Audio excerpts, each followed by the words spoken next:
Sophie asks, is skipping breakfast actually bad for you in terms of metabolism if it helps you to restrict calories? Very good question, and I like that you've caveated here with if it helps you restrict the calories.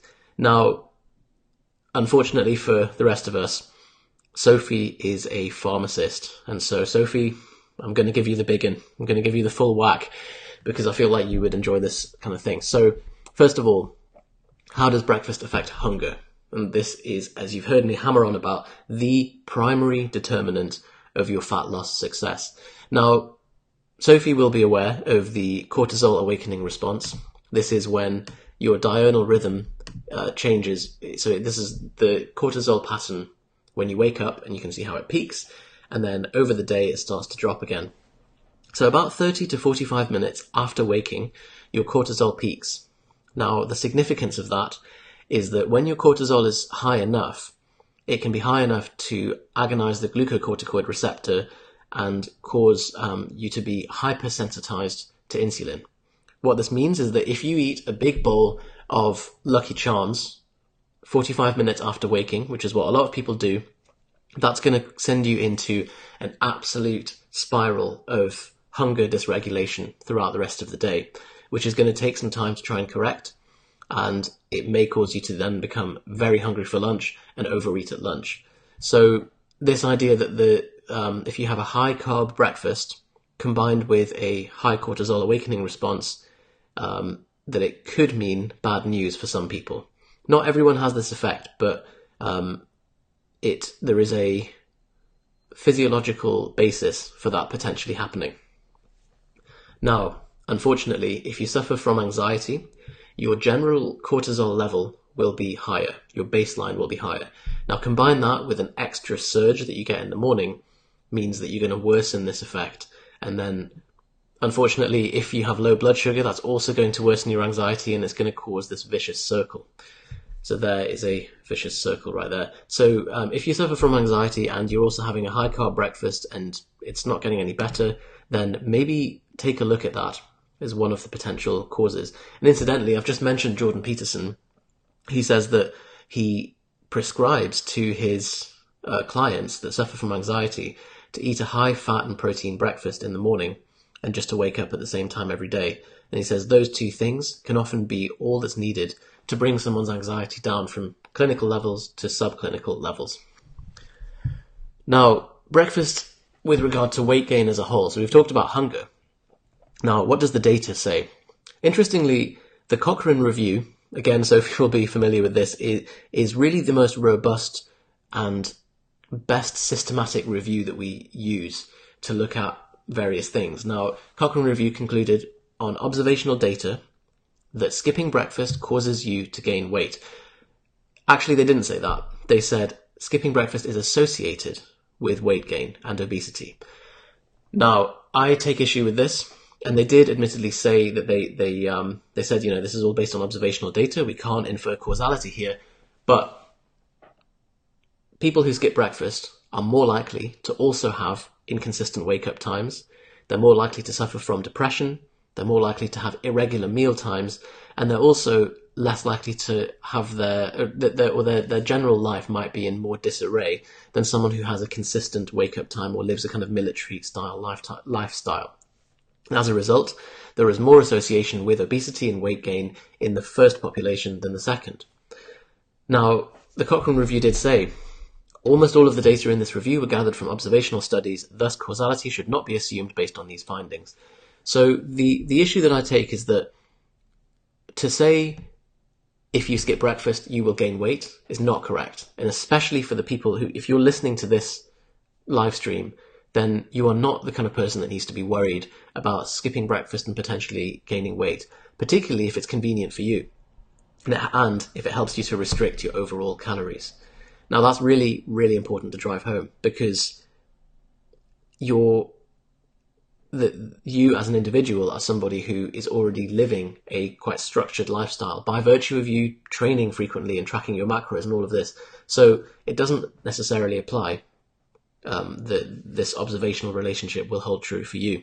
And that's why with any research data, even if it's quite a strong correlation between something, it doesn't mean that it's necessarily going to apply in your particular case.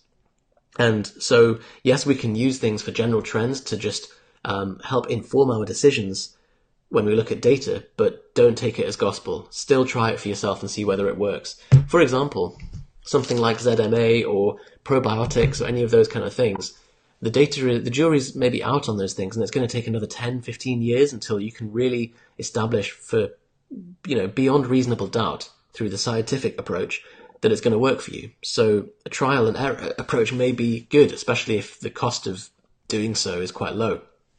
Same thing applies for different training styles, doing pyramids or drop sets or daily undulating periodization, all of that stuff. Remember that the research field in strength and conditioning, for example, is really slow to catch up. And so it's more important to just see whether you make more progress in that way. And luckily, we have a data pool of over 1,200, 1,300 clients now at this point, and we adapt our training programs based on how people respond best and how people stick to the program the best, so that you don't have to worry about making your life one big experiment. Someone's just commented, but I can't see the comment. Joe, morning, love the beard. Hello, Joe and Tony. And now I've lost the window. Technical issues. Here we are. Right, so the next thing, metabolism. Luckily, data shows no difference in meal frequency, or no difference in metabolism or metabolic rate from differences in meal frequency or meal timing. So that's not a concern. There is a slight increase in metabolic rate with extended fasts, 24 hours plus.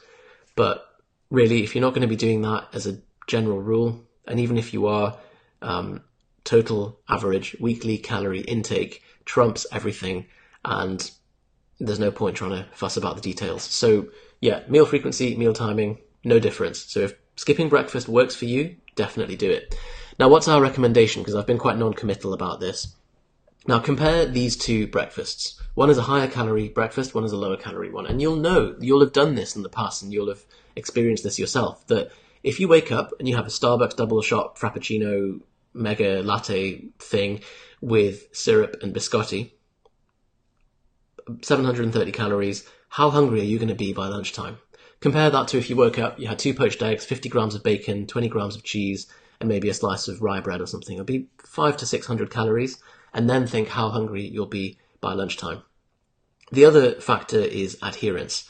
So if skipping breakfast allows you to stick to your diet better, or it allows you to restrict your eating window, and obviously if you have a restricted eating window like this, if you only eat during 8 hours of the day, you can only fit a certain amount of food into your stomach mechanically during that time. And so you're going to eat less food. Like, on a very simple logical basis, all metabolic theorizing aside, that's what's going to happen. So if it helps you, then absolutely do that, especially because adherence is the lifeblood of your progress. Now, the downside, and this particularly applies to anyone who is susceptible to overeating at night. I know there are a couple of people here that do that, and this is actually a photo of Sophie eating at night. Then you want to be careful about your eating window. If you find that, as I say, we don't say that intermittent fasting or this kind of approach is that you have to do it, but if you're going to do it, then, and you are susceptible to eating at night, why not consider making your eating window from 9 a.m. until 4 or 5 p.m. or from 8 a.m. till 4 p.m., for example. Something like that, so that you know that eating is off the cards at night and you don't have to worry about it. As James Smith says, nobody binges at 6 a.m. The time people binge is midnight, 1 a.m. So bear that in mind with your choice about whether to eat breakfast or not. So hopefully that helps and sheds some light on the idea of, does breakfast affect metabolism and why it was perceived to be that way. You now know what the data says. You now know about the cortisol awakening response and how it can worsen anxiety and worsen the hunger and cause you to go into this absolute tizzy throughout the day, and why people have observed a weight gain from skipping breakfast and why it won't necessarily apply to you. All right.